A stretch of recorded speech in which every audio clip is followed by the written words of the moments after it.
Cookery சேனலை பார்த்து யார் வேணாலும் சமையல் பண்ணலாம். ஆனா சுவையான சமையல் பண்றது எப்படி? நான் இதயம் நல்லெண்ணெயில சமையல் பண்றேன். ஆஹா ஓஹோன்னு பாராட்டுறாங்க. நீங்களும் இதயம் நல்லெண்ணெயில சமையல் பண்ணுங்க, பாராட்ட வாங்குங்க.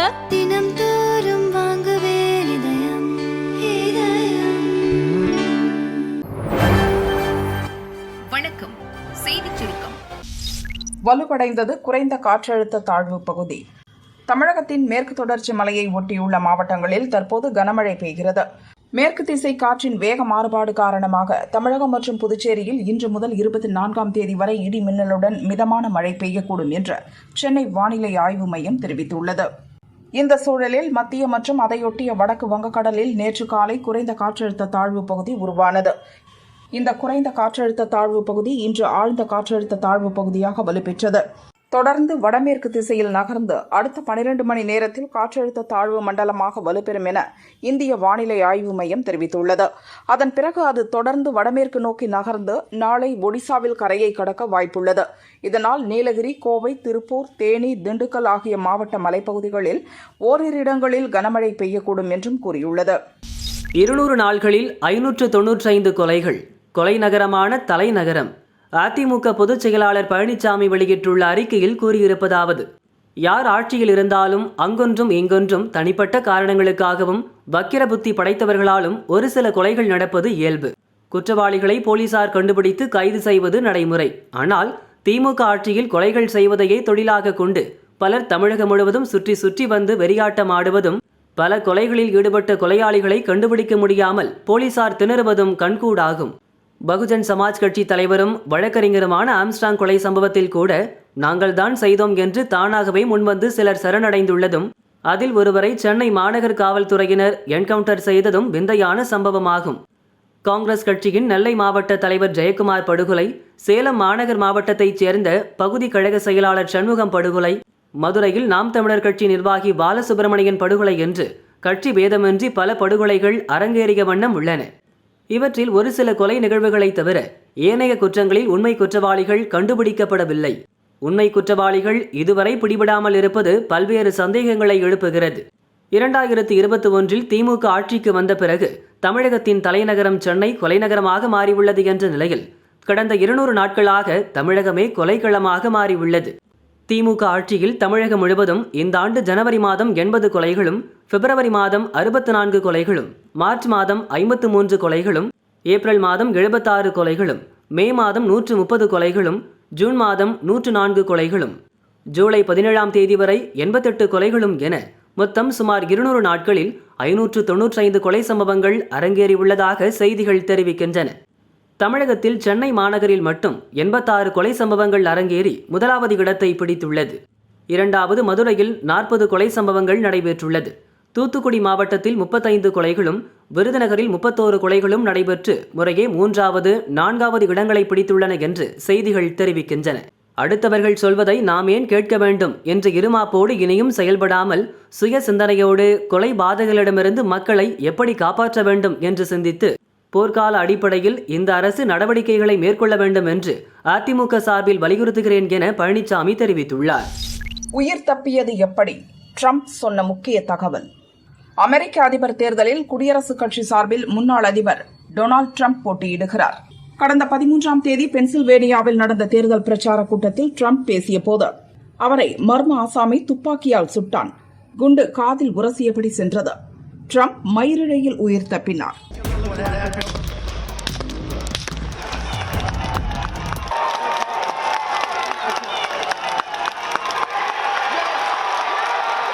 துப்பாக்கிச் சூட்டுக்கு பிறகு முதல் முறையாக மில்வாக்கி நகரில் நடந்த குடியரசுக் கட்சி மாநாட்டில் ட்ரம்ப் பேசினார். அவரது வலது காதில் கட்டு போடப்பட்டிருந்தது. ட்ரம்ப் பேசியதாவது: துப்பாக்கிச் சூடு சம்பவத்தை நான் இப்போது நினைத்து பார்க்கிறேன். துப்பாக்கி சூடுக்கு முன் ஒரு அற்புதமான விஷயம் நடந்தது. அப்போது நான் எனது தலையை வேகமாக திருப்பினேன். அப்படி நான் செய்யாமல் இருந்திருந்தால் ஆசாமியின் துப்பாக்கி குண்டு மிக துல்லியமாக என் தலையை துளைத்திருக்கும். நான் இன்று உங்கள் முன் இருந்திருக்க மாட்டேன். என் காதில் துப்பாக்கி குண்டு பட்டதும் காது, கைகளில் இரத்தமாக இருந்தது. நம் மீது தாக்குதல் நடக்கிறது, மிக மோசமான கட்டத்தில் இருக்கிறோம் என நினைத்தேன். கூடியிருந்த மக்கள் எல்லோரும் நான் இறந்துவிட்டதாக நினைத்து பதறினர். ஆனால் நான் பாதுகாப்பாக இருக்கிறேன் என மனதினுள் உணர்ந்தேன்.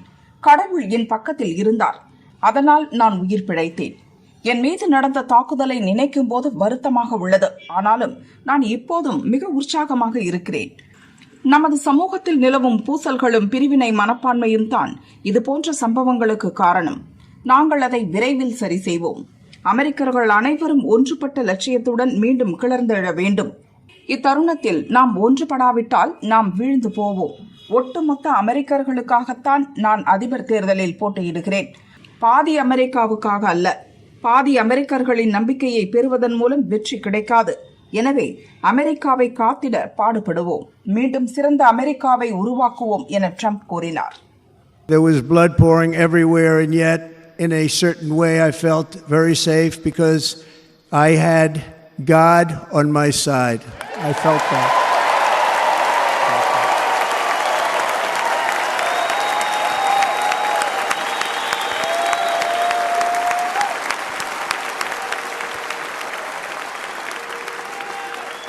The amazing thing is that prior to the shot, if I had not moved my head at that very last instant, the assassin's bullet would have perfectly hit its mark, and I would not be here tonight. We would not be together.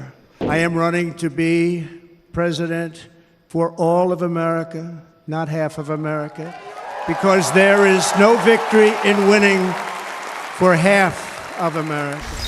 நாளை மீண்டும் NEET result. இந்த முறை உண்மை தெரியும். இளநிலை மருத்துவ படிப்புகளுக்கான NEET தேர்வு மே 5 நடந்தது. 23,33,000 மாணவர்கள் எழுதினர். ரிசல்ட் ஜூன் 4 வெளியானது. 67 பேர் 720க்கு 720 மதிப்பெண் பெற்றனர். இது சர்ச்சையை ஏற்படுத்தியது. வினாத்தாள் லீக், கருணை மதிப்பெண், ஆள் மாறாட்டம் என பல மோசடிகள் நடந்ததாக புகார்கள் எழுந்தன. மறுதேர்வு நடத்தக்கூடாது என்றும் வழக்குகள் தொடரப்பட்டன. நீட் தொடர்பாக தாக்கலான வழக்குகளை ஒன்றாக விசாரிக்க NTA வழக்கு தொடர்ந்தது. 40க்கும் மேற்பட்ட மனுக்கள் சுப்ரீம் கோர்ட்டில் தாக்கலாகின. தலைமை நீதிபதி DY சந்திரசூட், நீதிபதிகள் JP பர்திவாலா, மனோஜ் மிஸ்ரா அமர்வில் நேற்று இந்த விவகாரம் விசாரணைக்கு வந்தது. நீதிபதிகள் பிறப்பித்த உத்தரவில் கூறியதாவது: வினாத்தாள் கசிவு நாடு முழுவதும் அல்லது திட்டமிட்டு கசிய விட்டதாக உறுதியாக தெரிந்தால் மட்டுமே மறுதேர்வுக்கு உத்தரவிட முடியும். CBI விசாரணையில் தெரியவந்த தகவல்கள் எங்களிடம் தரப்பட்டன. இப்போது வெளியிட்டால் அது விசாரணையில் பாதிப்பை ஏற்படுத்திவிடும்.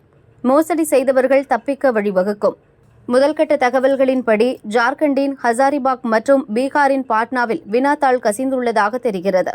குஜராத்தின் கோத்ராவில் விடைத்தாளில் மோசடி நடந்துள்ளது.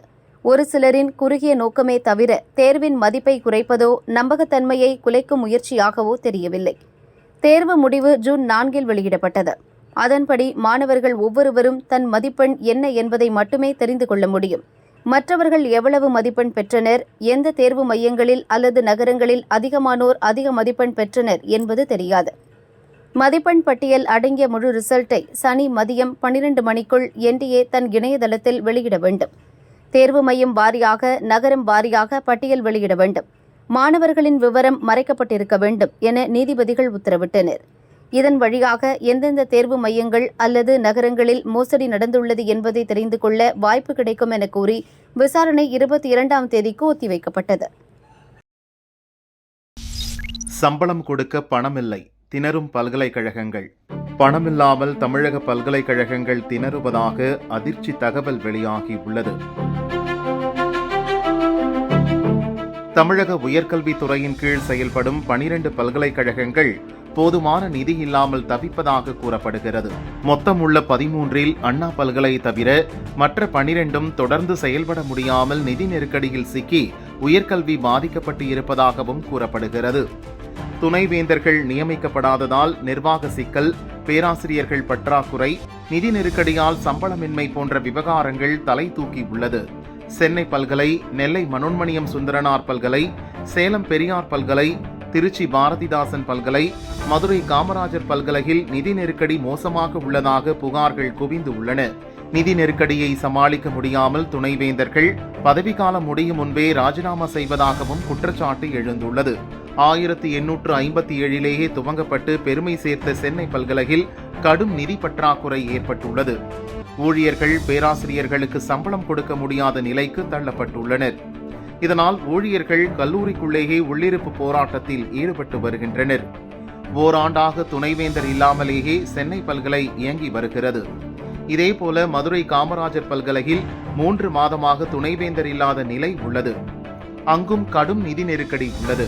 பல்கலைக்கழகத்தில் 500க்கும் மேற்பட்ட பேராசிரியர்கள் உள்ளிட்ட பணியாளர்கள் உள்ளனர். ஓய்வூதியதாரர்களுக்கும் சேர்த்து மொத்தமாக மாதம் 11 கோடி தேவைப்படுகிறது. பல்கலையின் நிதி நெருக்கடியை சமாளிக்க பல நடவடிக்கை எடுக்கப்பட்டு வருவதாக கல்லூரி கல்வி இயக்குநர் கார்மேகம் கூறியுள்ளார். கோவை பாரதியார் பல்கலையில் 2 ஆண்டாக துணைவேந்தர் இல்லை. பல துறைகளுக்கு போதுமான பேராசிரியர்கள் பற்றாக்குறையும் ஏற்பட்டுள்ளது. திருச்சி பாரதிதாசன் பல்கலை, சென்னை காரப்பாக்கம் கல்வியியல் பல்கலையிலும் ஓராண்டுக்கு மேலாக துணைவேந்தர் இல்லாத நிலை நீடிக்கிறது. இதனால் அங்கும் கல்வித்தரம் பாதிக்கப்படுவதாக குற்றச்சாட்டு எழுந்துள்ளது. சென்னை சைதாப்பேட்டை ஓபன் பல்கலையில் துணைவேந்தர் மீது 5 கோடி அளவில் நிதி மோசடி நடந்துள்ளதாக பேராசிரியர்கள் புகார் அளித்துள்ளனர். அண்ணா பல்கலையில் அதிக அளவு மாணவர்கள் படிப்பதால் ஓரளவு நிதி நெருக்கடியை சமாளித்து வரும் நிலையில் அங்கும் முழுநேர பதிவாளர், தேர்வு கட்டுப்பாடு அதிகாரி இல்லை என புகார் கிளம்பியுள்ளது. இப்படி தமிழக பல்கலையில் ஏற்பட்டுள்ள நிர்வாக சிக்கல்களை களைந்து தேவையான பேராசிரியர்களை நியமித்து மாணவர்களின் கல்வி நலனில் தேக்கம் ஏற்படாமல் அரசு நடவடிக்கை எடுக்க கோரிக்கை எழுந்துள்ளது.